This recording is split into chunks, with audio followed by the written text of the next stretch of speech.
వరంగల్ జిల్లాలో పేదల గుడిసెలను తొలగించడం అన్యాయమని సిపిఐ రాష్ట్ర సహాయ కార్యదర్శి మేకల్ రవి పేర్కొన్నారు.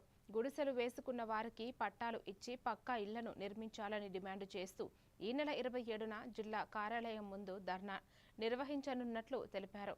శివనగర్లో జరిగిన మీడియా సమావేశంలో CPI, CPM, MCP, CPI, ML తదితర వామపక్ష పార్టీ నాయకులు పాల్గొని ఎన్నికల ముందు ఇచ్చిన హామీలను ప్రభుత్వం విస్మరించిందని విమర్శించారు.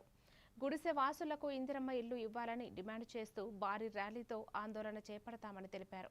జూలైలో ఫస్ట్ తారీఖు ముట్టడి కార్యక్రమం కలెక్టర్ ఆఫీసులో ఉంటుంది. ఈ ప్రభుత్వాలు పేదలకు పెద్ద ఎత్తున అన్యాయం చేస్తుంది, మోసాలు చేస్తుంది. గతంలో టీఆర్ఎస్ ప్రభుత్వం ఇప్పుడు ఉన్నటువంటి కాంగ్రెస్ చేస్తూ చాలా దుర్మార్గంగా వ్యవహరిస్తున్నటువంటి పరిస్థితి ఉంది.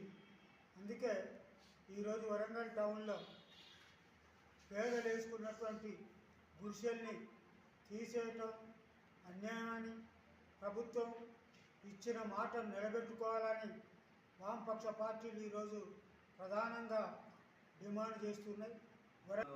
రేవంత్ రెడ్డి ప్రభుత్వం ప్రజాపాలనతో అధికారంలోకి వచ్చి ప్రజల మీదనే ప్రతాపం చూపిస్తున్నటువంటి పరిస్థితి ఉంది.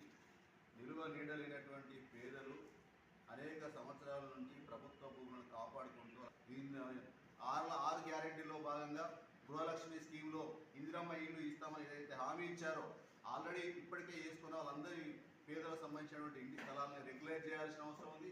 అక్కడే ఇందిరమ్మ ఇల్లు కూడా కట్టించాలని చెప్పి